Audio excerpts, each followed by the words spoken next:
हर महादेव की जय। शिव महापुराण कथा की जय। हर हर महादेव की जय। एक दिन कथा की, शिव महापुराण कथा है।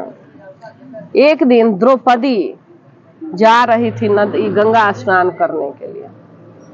एक सन्यासी नहा रहे थे। एक सन्यासी नहा रहे थे और नहाते नहाते उनका वस्त्र गंगा जी में बह गया। क्या हुआ? उनका वस्त्र गंगा जी में बह गया। जब गंगा जी में बह गया वो नग्न हो गए। वो नग्न हो गए। नग्न होने के बाद वो लज्जा से निकल के पेड़ के ओट में छिप गए कि रात होगा तो हम जाएंगे, रात होगा तो हम जाएंगे। ये प्रभु अपना लीला कर रहे हैं। प्रभु अपनी लीला दिखा रहे हैं। अब भोलेनाथ क्या है, जब तक लीला नहीं करेंगे, इनके हाथ में तो सब कुछ है। इनके हाथ में तो सब कुछ है, सब कुछ दे सकते, लेकिन लीला करेंगे तब ना लोग जानेगा इनका महत्व। इसी प्रकार जब नहाने के लिए द्रौपदी आती है तो देखती है कि एक साधु सन्यासी पेड़ के ओट तक छिपे हुए हैं। उन्होंने क्या किया कि अपना आंचल फाड़ के, जो चुनरी होता है वो फाड़ के और साधु के धरा दिए और बोले कि हे सन्यासी, मैं आपको देख नहीं रही, आप इसे बांध लीजिए।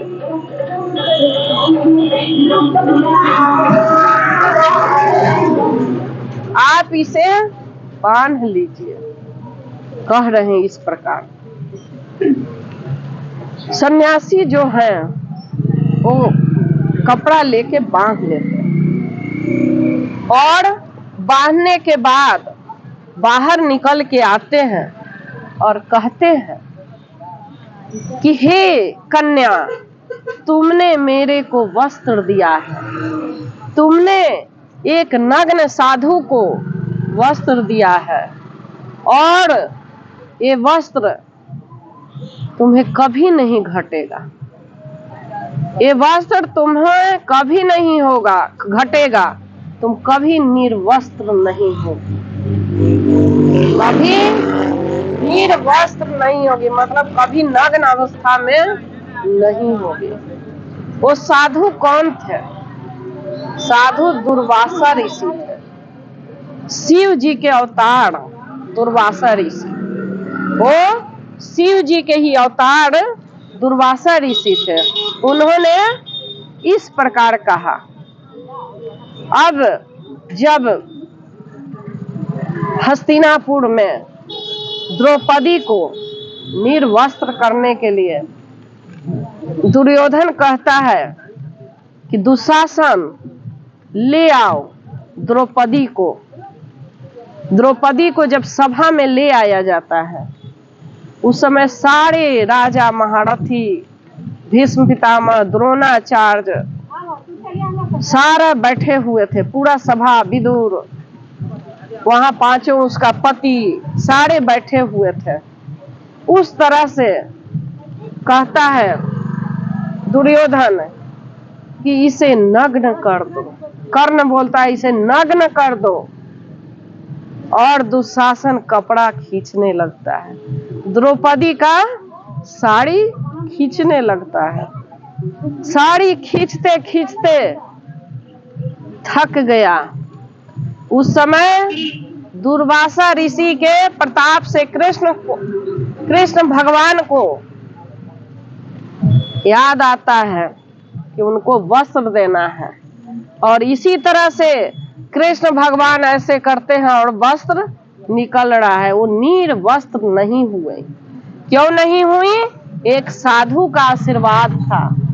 और जब भी कोई सन्यासी आशीर्वाद देते हैं तो सारा ग्रह नक्षत्र कट जाता है। जब एक सन्यासी आपकी भभूत देता है और कहता है आपके ग्रह से ही कष्ट है और कहता है कि जाइए आपका ठीक हो जाएगा, तो वहां ग्रह भी रुक जाएगा, उसका पहले काम होगा। जब एक सन्यासी कहता है कि जाइए आपके काम में बरकत होगी, तो जरूर होगी। आपका ग्रह नक्षत्र एक तरफ हो गया और एक सन्यासी के मुंह से कहा हुआ विफल कभी नहीं होगा। ये भगवान का आशीर्वाद होता है। भगवान जो भी बोल देते हैं ना, वही सन्यासी के मुंह से कहाया जाता है, वही सन्यासी के मुंह से कहाया जाता है। कहते हैं ना कि मतलब ग्रह नक्षत्र एक जगह, अगर कोई भक्ति वाला आदमी आपका आशीर्वाद दे दिया तो वो जरूर आपको फल प्राप्त होगा। इसीलिए कहते हैं कि हमेशा भक्त के साथ रहिए, आपका भी बेड़ा भगवान पार लगा देगा, क्योंकि भक्त के अंदर छल कपट नहीं होता। जो भी बोलना है वो बोल देगा, लेकिन अंदर तो उसके प्रभु विराजमान है, जो बोलते हैं वही बुलवाते हैं। हर हर महादेव की जय। इस तरह द्रौपदी को चीरहरण होने से बच गया साधु के आशीर्वाद से, साधु के ना आशीर्वाद से। वो साधु कौन था? दुर्वासा ऋषि, शिव जी के अवतार। दुर्वासा ऋषि बहुत गुस्सा वाले थे, वो शिव जी के अवतार थे। तो कभी भी कोई का श्राप न लीजिए, हो सके तो अच्छा करिए और भगवान के शरण में रहिए। भगवान सबकी मनोकामना पूर्ण करते हैं। हर हर महादेव की जय। शिव महापुराण कथा की जय। दुर्वासा अवतार कथा की जय। ये दुर्वासा अवतार कथा था, ये शिव जी के अवतार दुर्वासा ऋषि थे। हर हर महादेव।